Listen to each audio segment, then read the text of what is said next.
తెలంగాణలో రాజకీయ సవాళ్లు చర్చలు ప్రతి చర్చలు కూడా జరుగుతున్నాయి. మాట్లాడదాం దీనిపైన మనతో పాటు రాకేష్ రెడ్డి ఉన్నారు. మనం మాట్లాడదాం. అన్న చెప్పండి, అంటే సీఎం రేవంత్ రెడ్డి సవాల్ చేశాడు, ఆ సవాల్ని మీ నాయకుడు కేటీఆర్ స్వీకరించాడు. కానీ ఊర్లో లేని సమయంలో, ఆయన లేని సమయంలో, ఢిల్లీకి వెళ్ళిన సమయంలోనే ఈ చర్చ పెట్టారు అని చెప్పేసి ఈరోజు కాంగ్రెస్ నాయకులు ప్రధానంగా మాట్లాడుతున్నారు. కాంగ్రెస్ పార్టీ వాదన స్వయంగా ముఖ్యమంత్రి గారే సవాల్ విసిరింది కదా. సవాల్ విసిరింది మేము కాదు కదా. ముఖ్యమంత్రి గారు సవాల్ విసిరినప్పుడు చర్చకు రమ్మని, మరి నువ్వు అన్న డేట్ ఫిక్స్ చేయాలి. నువ్వు ఫిక్స్ చేయకపోతే మేము డేట్ ఫిక్స్ చేస్తాం కదా. 2-3 రోజులు చూసినాము, నువ్వు రాలేదు. ఈరోజు సోమాజీ కూడా ప్రెస్ క్లబ్లో మేము చర్చ పెడతాము, 11 గంటలకు నువ్వు రావాలి అని చెప్పేసి కేటీఆర్ గారు వారు పిలుపునివ్వడం జరిగింది. సరే, ఆయన అంటే పాపం ఢిల్లీకి మూటలు మోయాలి, ఢిల్లీ మూటలు మోయకపోతే కూర్చుండదు. ప్రధానంగా సీఎం మీద చేస్తున్నారు మీరు, ఓకేనా? మీరు సిద్ధంగా ఉన్నారా? మరి దాని తప్పేముంది? ఏ రాష్ట్ర ముఖ్యమంత్రికైనా ఢిల్లీకి 48 సార్లు పోవడానికి ఏం అవసరం ఉంటుందండి? నాకు అర్థం కాదు.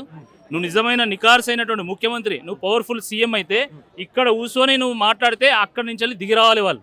కానీ నీ దగ్గర దమ్ము లేదు, ఎక్కడ కూర్చిపోతుంది అనేటువంటి భయంతో ఢిల్లీకి నువ్వు మూటలు మోస్తున్నావు. 48 సార్లు మోసినావు, మళ్ళోసారి మోయడానికి అయినావు. నువ్వు బిజీగా ఉంటావు, మాకు తెలుసు. కనీసం ఉప ముఖ్యమంత్రి గారిని పంపొచ్చు కదా, మీ మంత్రులైనా పంపొచ్చు కదా, మీ కాంగ్రెస్ పార్టీ అధ్యక్షుడైనా రావచ్చు కదా. ఎందుకు రాలే అంటే మీకు రచ్చ చేసుడు వచ్చు తప్ప చర్చ చేయడం రాదు అని ఈరోజు కేటీఆర్ ఏదైతే చెప్పిందో అది వాస్తవము.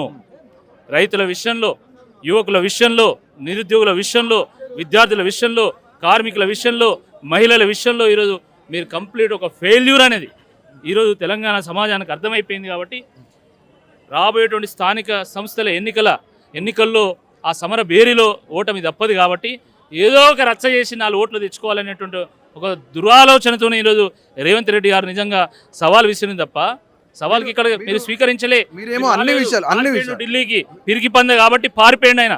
మీరు అన్ని విషయాల్లో ఫెయిల్యూర్ గవర్నమెంటే చెప్తున్నారు. కానీ వాళ్ళు మాత్రం రైతులకు ఇచ్చిన దాంట్లోనో, రైతు భరోసానో, రుణమాఫీనో, రైతులకు కరెంట్ కానీ మిగతా ఇళ్లలో ఇచ్చిన 200 యూనిట్స్ కరెంట్ ఉంది, వీటన్నిటిలో మేము విజయం సాధించాం, ఈరోజు ప్రజలు స్వాగతిస్తున్నారు కాంగ్రెస్ పార్టీ పరిపాలన అని చెప్తున్నారు కదా.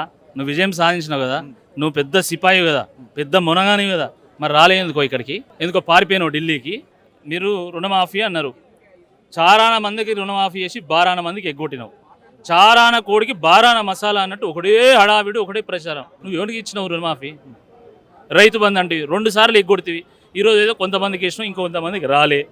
పోనీ బోనస్ అన్నావు, మరి అదైనా అందరికి ఇచ్చినావా? అన్ని ధాన్యాలకు ఇచ్చినావా? కేవలం వడ్లకు, మళ్ళీ దాంట్లో సన్న వడ్లకు, దాంట్లో బోనస్ ఎగ్గొడితివి. పోనీ రైతు బీమా అది ఉన్నట్టు నడిచినా బంచి ఉండేది. ఆ గతంలో రైతు చనిపోతే వారం రోజుల్లో 5 లక్షల రూపాయలు వచ్చాయి. ఈరోజు రైతు చనిపోతే నెలైనా ఈరోజు డబ్బులు వచ్చేటువంటి పరిస్థితి లేదు. పంటల బీమా అన్నావు, అది ఎగ్గొట్టినావు. ఇక మళ్ళీ ఏం మాట్లాడుతావు నువ్వు? ఈరోజు కాంగ్రెస్ పార్టీ నాయకులు కానీ, ఎమ్మెల్యేలు కానీ, మంత్రులు కానీ అంటే దగాపడ్డ తెలంగాణని మేము డెవలప్ చేస్తున్నాం అని చెప్తున్నారు. ఇప్పుడు దగాబడ్డది ఈరోజు తెలంగాణ ప్రజానీకం. కాంగ్రెస్ పార్టీ నాయకత్వంలో ఎవరు బాగుపడ్డారండి? ఈరోజు కాంగ్రెస్ పార్టీ ఎమ్మెల్యేలు బాగుపడ్డారు. వాళ్ళకు ఉద్యోగాలు వచ్చినాయి. నిరుద్యోగ సమస్య పరిష్కారం చేస్తా అని తెల్లారు లేస్తే అరుపులర్చినటువంటి రేవంత్ రెడ్డి గారు ఈరోజు ఏం సమాధానం చెప్తారు దానికి? నిరుద్యోగ సమస్య మీ కాంగ్రెస్ పార్టీలో సమస్యపోయింది తప్ప తెలంగాణ సమాజంలో కాదు కదా. మీరు ఎమ్మెల్యే లైన్లు, ఎమ్మెల్సీ లైన్లు, మంత్రుల లైన్లు, ఉప ముఖ్యమంత్రి అయిన, ముఖ్యమంత్రి అయిన. కానీ ఈ రాష్ట్ర యువతకు మిగిలింది 18 నెలలు గడుస్తూ ఉంది. సంవత్సరం లోపే 2 లక్షల ఉద్యోగాలు అన్నాడు. నువ్వు ఎన్ని ఉద్యోగాలు ఇచ్చినావు? ఇప్పటివరకు నువ్వు ఇచ్చిన ఉద్యోగాలు ఎన్ని? కనీసం 10-12 వేల ఉద్యోగాలు కూడా ఇవ్వకుండా నేను 60,000 ఉద్యోగాలు ఇచ్చినా అంటాడు. 60,000 ఉద్యోగాలు ఇచ్చినా అంటాడు. మంది పెళ్లిళ్లకు మంగళారతి పట్టమంటే ఫస్ట్ రేవంత్ రెడ్డి నెంబర్ 1. ఇక దాంట్లో మాత్రం వెనకపోయేది ఏం లేదు. ఆ దూడ ఆవు ఎక్కడ కడితేంది, నా దొడ్లో ఇంత చాలనుకునేటువంటి రేవంత్ రెడ్డి గారు ఈ రకంగా మాట్లాడుతారు. కేసీఆర్ గారు నోటిఫికేషన్లు ఇస్తే, కేసీఆర్ గారు ప్రభుత్వం పరీక్షలు నిర్వహిస్తే, వారి ప్రభుత్వం ఫలితాలు ఇస్తే, ఆ రోజు కోడ్ వల్ల ఆయన ఉద్యోగాలు ఇవ్వకపోతే ఇవాళ నువ్వు వచ్చి నియామక పత్రాలు ఇచ్చి ఎల్బీ స్టేడియంలో ఊరంతా పందిరేసి మొత్తం ముగ్గేసి అలికేసి ఈరోజు పెద్ద అడావిడి చేసి ఈరోజు నువ్వు చేసినంత మాత్రాన నువ్వు ఇచ్చినటువంటిది కాదు. ఖచ్చితంగా నిరుద్యోగులకు తెలుసు, నిరుద్యోగుల వాస్తవాలు తెలుసు. ఈరోజు ఇదే సోమాజీ కూడా ప్రెస్ క్లబ్కి ఈరోజు మేము చర్చకు వస్తామంటే నిరుద్యోగులు కూడా వచ్చిండ్రు. నా ఎంబడున్నారు, అక్కడ చాలా మంది ఉన్నారు. దాదాపు ఒక 100 మంది నిరుద్యోగులు అశోక్ నగర్ నుంచి వచ్చిండ్రు.